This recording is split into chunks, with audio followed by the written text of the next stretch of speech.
There is no compulsion in religion, an Islamic perspective on freedom of faith. One of the most frequently quoted, and often misunderstood, verses of the Quran is the powerful declaration, "There is no compulsion in religion. The right path has become distinct from the wrong." Quran chapter 2 verse 256. This verse establishes a foundational principle in Islam. Faith must be a matter of free will, conviction, and sincere belief, not coercion. In a world where religion has sometimes been associated with force, domination, or political agendas, Islam presents a radically different paradigm, one rooted in clarity, persuasion, and inner transformation. The purpose of this video is to explore the meaning of this verse in depth, examine its implications through the Quran and Sunnah, analyze scholarly interpretations, and address misconceptions surrounding compulsion, conversion, and apostasy. By doing so, we will demonstrate that Islam upholds freedom of belief as a divine principle, grounded in the very nature of faith itself. Understanding the verse, "No compulsion in religion," Quran chapter 2 verse 256. The verse begins with a clear and absolute negation. There is no compulsion in religion. This statement is general and unrestricted. It does not specify a time, place, or group, it applies universally. The verse continues, "The right path has become distinct from the wrong." This part explains why there is no compulsion. Allah has made the truth clear. Guidance is evident. The distinction between truth and falsehood is no longer hidden or ambiguous. Implication of the verse. The implication is profound. If truth is clear, it does not require force. If faith is genuine, it cannot be imposed. If belief is sincere, it must come from the heart. Thus, Islam does not rely on coercion but on conviction, understanding, and acceptance. The nature of faith in Islam. To understand why compulsion is rejected, we must first understand what faith, iman, is in Islam. Classical Islamic scholars defined faith as affirmation by the tongue, conviction in the heart. This definition highlights a crucial reality. Faith is not merely a verbal declaration, it is an internal state. A person may be forced to say, "I am a Muslim." But can they be forced to believe it in their heart? The answer is no. Allah says, "Whoever wills, let him believe, and whoever wills, let him disbelieve." Quran chapter 18 verse 29. This verse reinforces the principle of free will. Humans are given the choice to accept or reject faith. Compulsion would contradict the very test of life. Why compulsion is impossible in Islam? Even beyond being morally wrong, compulsion is logically impossible in Islam. 1. Faith is an internal reality. Belief resides in the heart. No human authority can control the inner state of another person. Allah says, "Indeed, you do not guide whom you like, but Allah guides whom He wills." Quran chapter 28 verse 56. Even the Prophet peace be upon him could not force guidance upon people he loved. 2. Hypocrisy versus true faith. If people are forced into Islam, the result is not true believers, but hypocrites, munafiqun. Allah warns about them. Indeed, the hypocrites will be in the lowest depths of the fire. Quran chapter 4 verse 145. Thus, compulsion leads to false Islam, which is spiritually worse than disbelief in some respects. 3. Islam values sincerity. The Prophet peace be upon him said, "Actions are judged by intentions." Sahih al-Bukhari. Without sincere intention, even acts of worship are meaningless. How then can forced belief have any value? The role of the Prophet peace be upon him da'wat, invitation, not compulsion. The mission of the Prophet Muhammad peace be upon him was not to force people into Islam, but to convey the message clearly. Allah commands him, "So remind, for you are only a reminder. You are not over them a controller." Quran chapter 88 verse 21 to 22. And your duty is only to convey the message. Quran chapter 42 verse 48. These verses make it clear. The Prophet peace be upon him was not a coercive authority. He was a messenger and teacher, examples from the life of the Prophet peace be upon him. No forced conversions. Throughout his life, the Prophet peace be upon him never forced anyone to accept Islam. Even when he had political authority in Medina, non-Muslims were allowed to practice their faith. 2. The Constitution of Medina.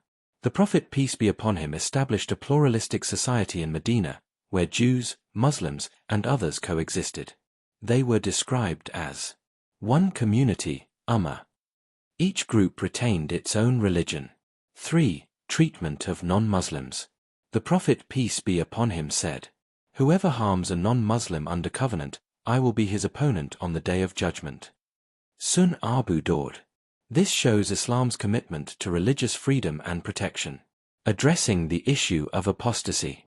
One of the most debated topics related to this verse is the issue of apostasy, leaving Islam. Traditional view. Some classical scholars argued that apostasy should be punished by death, based on certain hadith interpretations. However, even they acknowledged this implies a form of compulsion to remain in the faith. The question of abrogation, naskh. To reconcile this, some scholars claimed that the verse, "There is no compulsion in religion," was abrogated, cancelled, by later rulings. Critique of abrogation in this context. Many contemporary scholars challenge this view. No clear evidence from the Prophet peace be upon him supports the abrogation of this verse. The verse itself is general and absolute. The Quran emphasizes its own consistency. Do they not reflect upon the Quran? If it had been from other than Allah, they would have found within it much contradiction. Quran chapter 4 verse 82. Thus, removing the application of this verse creates inconsistency. Alternative understanding of apostasy. Many scholars argue that punishment for apostasy in classical times was linked to political treason, not mere belief change. In early Islamic history, apostasy often meant joining enemy forces. Thus, the issue was security, not faith. Freedom of belief in the Quran. The Quran repeatedly affirms freedom of belief. 1. Choice and accountability. We showed him the way, whether he be grateful or ungrateful. Quran chapter 76 verse 3. 2. No coercion in guidance. If your Lord had willed, all people on earth would have believed. Would you then compel people to become believers? Quran chapter 10 verse 99. This verse directly questions the idea of compulsion. 3. Respect for other faiths. To you your religion, and to me mine. Quran chapter 109 verse 6. This verse promotes peaceful coexistence. Historical reality, spread of Islam. Contrary to common misconceptions, Islam did not spread primarily through force. 1. Southeast Asia. Countries like Indonesia and Malaysia embraced Islam through trade, preaching, good character. 2. Africa. Islam spread through scholars, merchants, and Sufi missionaries. 3. Spain and India. While political rule existed, mass forced conversions were rare. Many communities retained their religions for centuries. Wisdom behind no compulsion. 1. Preservation of sincerity. Faith must be genuine to be accepted by Allah. 2. Respect for human dignity. Islam honors human intellect and choice. 3. Strength of truth. Truth does not fear scrutiny, it invites it. Misconceptions about jihad and compulsion. Some critics argue that Islam promotes forced conversion through jihad. However, jihad primarily means struggle. Armed jihad is regulated and defensive. Allah says, "Fight in the way of Allah those who fight you, but do not transgress." Quran chapter 2 verse 190. There is no command to force belief. Internal compulsion within Islam. The question arises, does no compulsion apply to Muslims themselves? Yes, in terms of belief. A Muslim cannot be forced to believe sincerely, faith must be renewed willingly. However, Islamic law may regulate outward actions for social order, but this is different from forcing belief. Balancing freedom and responsibility. Islam gives freedom, but also accountability. People are free to choose, but they are responsible before Allah. Every soul is accountable for what it has earned. Quran chapter 74 verse 38. Conclusion. The verse, "There is no compulsion in religion," Quran chapter 2 verse 256, is not a marginal statement, it is a central principle of Islam.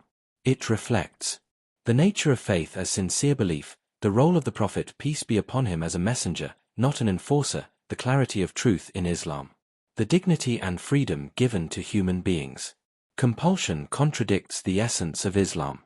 It produces hypocrisy instead of faith, resistance instead of acceptance, and injustice instead of guidance. In a world struggling with religious conflict, this verse stands as a timeless declaration. Faith must be chosen, not imposed. And ultimately, guidance belongs to Allah alone.